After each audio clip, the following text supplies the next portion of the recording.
Da ne znaš šta voli, šta ne voli. Da kupim jagode, šetnji, a znaš da ja ne volim jagode? Kako ne voliš? Ja ne volim jagode. A da ti, ja znam da jedan od nas ne voli jagode. Kad se žena se nekad zezne pa skuha čak i nešto što je fino.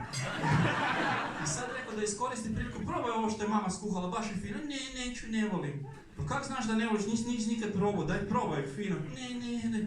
Aj probaj, nemoj da ti moram na silu, sam stavi usta, bravo, ti nije fino, pljuni, znaš, nemoj. I onda na silu mu stavi, fino je. Kako to meni ide na živce, vama ne mogu reći.